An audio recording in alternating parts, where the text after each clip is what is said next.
Wouldn't it be great to get behind the wheel and really know what you were doing? Oh, this is the fun part. Today we visit a performance driving school where novice drivers get to put themselves to the test in Corvettes and these hot radical race cars. It's the ultimate. Plus, it's Miami nice. This thing is nuts! Whoa! We pick out one of the fastest offshore powerboats we can find and head out to sea. Woo! And then it's one of the trickiest, fastest, most exotic things on wheels. The ultimate exotic vehicle. The T-Rex. It's all happening right now on Life in the Fast Lane. I'm Steve Nat, a lifelong gearhead, former racer and mechanic, and a professional motor journalist for more than 15 years.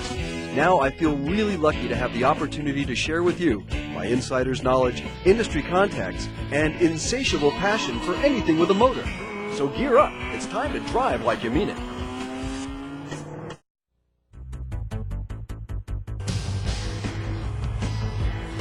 All right, here's the question. What goes from 0 to 60 in less than 4 seconds? Corners with 2 G's of lateral load, has 3 wheels, costs around 50 grand? It's this thing. It's called the T-Rex. They make them in Canada, they sell them in Florida, and they are insane. Most people just want to know what is that thing. We have something that handles and drives just like an F1 car, and it's street legal, 50 states street legal, and it's unbelievable. Of course, there's a long list of options available for the T-Rex, including a windshield. There's also no weather protection, there's no doors, there's no accoutrements, there's no nothing. It's a bare bones for the purist. But you can take some stuff with you, thanks to these waterproof motorcycle-style saddlebags. Branston Clark has had a bunch of high-zoot sports cars, but he says his T-Rex is the one that really stops traffic. The ultimate exotic vehicle. You drive this down the street, there could be a Lamborghini next to you, there could be a Rolls Royce, anything. All eyes will be on this. I've had this on the highway with the Lamborghini, and it's no competition. Really? No The competition. Lamborghini just stomps it. Yeah. Other way around. Really? Okay. All right, let me talk to you a little about the tech that makes this thing work. It's sort of like a motorcycle that's gotten turned into a car. It takes the engine and transmission and the output from a ZZR 1200 Kawasaki motorcycle and attaches it to this very low sort of race car type chassis, tubular chassis with full-on automotive suspension components. It's all driven through that single rear wheel. Basically, you've got an automotive type interface to control the motorcycle drivetrain. You've got a steering wheel instead of handlebars, but these controls come right off a motorcycle handlebar. See, normally the handlebar would come right through there, and here's your headlight switch, hazard lights, turn signals, cancel, horn, and this is the choke lever, just like off a Kawasaki. You've got a gear shift lever that looks like a car, but it's not the standard H pattern you're used to. If you've ever ridden a motorcycle, you know that the gears go sequentially. And then when you want to shift, you just come down, down, down, down.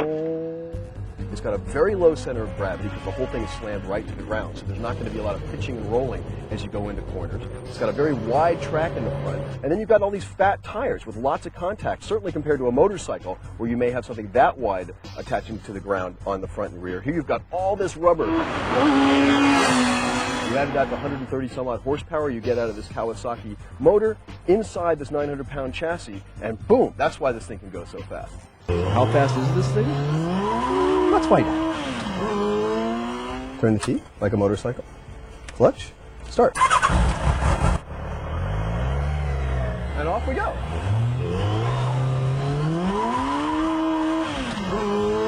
Where my brain is being split in two, I'm getting like a multiple personality disorder. I'm driving a car, I'm shifting a motorcycle. Woo! A lot of G-forces as you're cornering tightly. It really... Very sports car.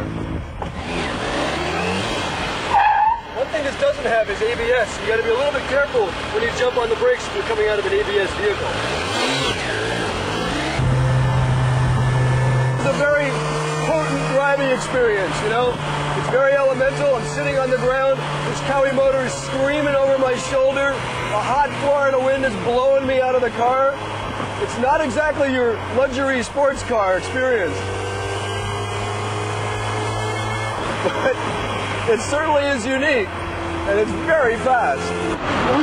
And that, my friends, is a recipe for fun. For Life in the Fast Lane, I'm Steve Nat. Find out more at fineliving.com. Real information for real people.